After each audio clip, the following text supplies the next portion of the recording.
سوال پارلیمنٹ سے یہ ہے کہ جب آپ نے جنرل باجوہ کو ایکسٹینشن دی، کسی ایک جماعت کی بات نہیں میں کر رہی، ہم نے دیکھا ساری جماعتیں پارلیمنٹ میں موجود تھیں، جب آپ نے اس کو ایکسٹینشن دی تو اس وقت پارلیمنٹ کی بالادستی کا سوال کیوں نہیں اٹھا؟ جب آپ نے غیر قانونی طور پہ بنیادی انسانی حقوق کے خلاف آپ لوگوں نے فوجی عدالتیں بنائیں تو تب پارلیمان کی بالادستی کی بات ادھر کیوں نہیں ہوئی؟ اور ہمارے بڑے بڑے اکابرین جو تھے انہوں نے کہا کہ ہم نے روتے ہوئے دستخط کیے، تو مجھے آج تک ان آنسوؤں پہ بھی افسوس ہے۔ آرٹیکل 224 کا یہ قتل ہے اور ہم ڈیمانڈ کرتے ہیں پارلیمان سے کہ وہ سنجیدگی کا مظاہرہ کرے اور الیکشنز کی طرف جائیں، کیونکہ کبھی بھی جو جمہوری اور سیاسی لوگ ہیں وہ الیکشن سے فرار حاصل نہیں کرتے۔ ساتھ کی اور پاکستان کے عوام وہ 70 سال سے وہ جدوجہد کر رہے ہیں تاکہ پاکستان کے اندر جو اسٹیٹ ود ان اسٹیٹ کا کانسیپٹ ہے ہم اس کا مقابلہ کر سکیں، ہم اس کے خلاف مزاحمت کریں۔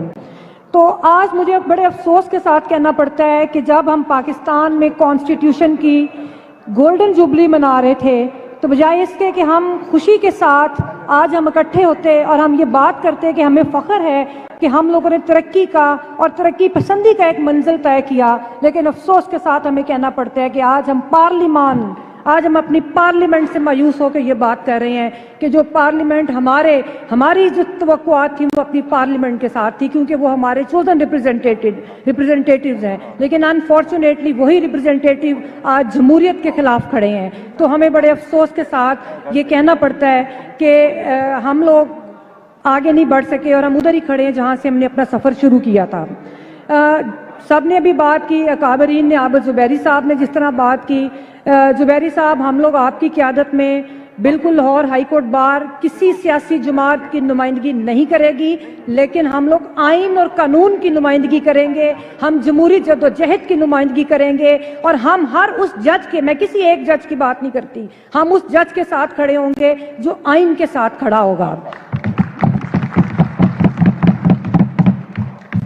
بس میں آخر میں ایک صرف توجہ دلاؤں گی اپنی پارلیمان کی کہ ایک کانسیپٹ مجھے بڑی ایمبیگوٹی اس میں کریٹ کی جاتی ہے کہ جی پارلیمان سپریم ہے جبکہ پاکستان میں کانسٹیٹیوشن سپریم ہے۔ پارلیمان بہت مقدس ہے ہمارے لیے، لیکن ہمیں کبھی کبھی پارلیمنٹ سے بھی سوال کرنا پڑتا ہے کہ جب آپ اپنی بالادستی کی بات کرتے ہیں تو میں نے دیکھا کہ جب بھی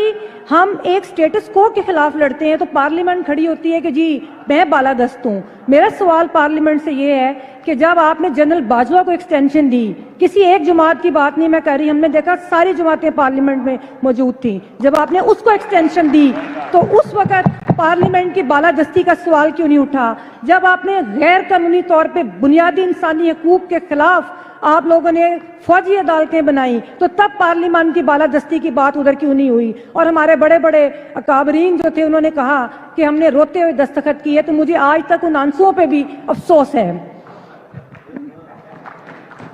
اب میں یہ سمجھتی ہوں کہ اب چونکہ ٹائم بہت کم ہے تو میں آخر میں یہی کہوں گی کہ جیسے چرچل نے کہا تھا، ہم ان کو بڑا کوٹ کرتے ہیں کہ انہوں نے کہا کہ جی اگر عدالتیں کام کر رہی ہیں تو پھر ہم لوگ شکست ہمیں جنگ میں نہیں ہوگی۔ تو انہوں نے یہ تو نہیں پوچھا تھا کہ کیا پارلیمان کام کر رہی ہے کہ نہیں، تو ایک سگنیفیکنس ہے ایک ادارے کی، اور اس ادارے نے بھی ہم نے یہ دیکھا تاریخی طور پہ ابھی ذکر کیا، ہمارے ساتھیوں نے، راجہ صاحب نے بھی ذکر کیا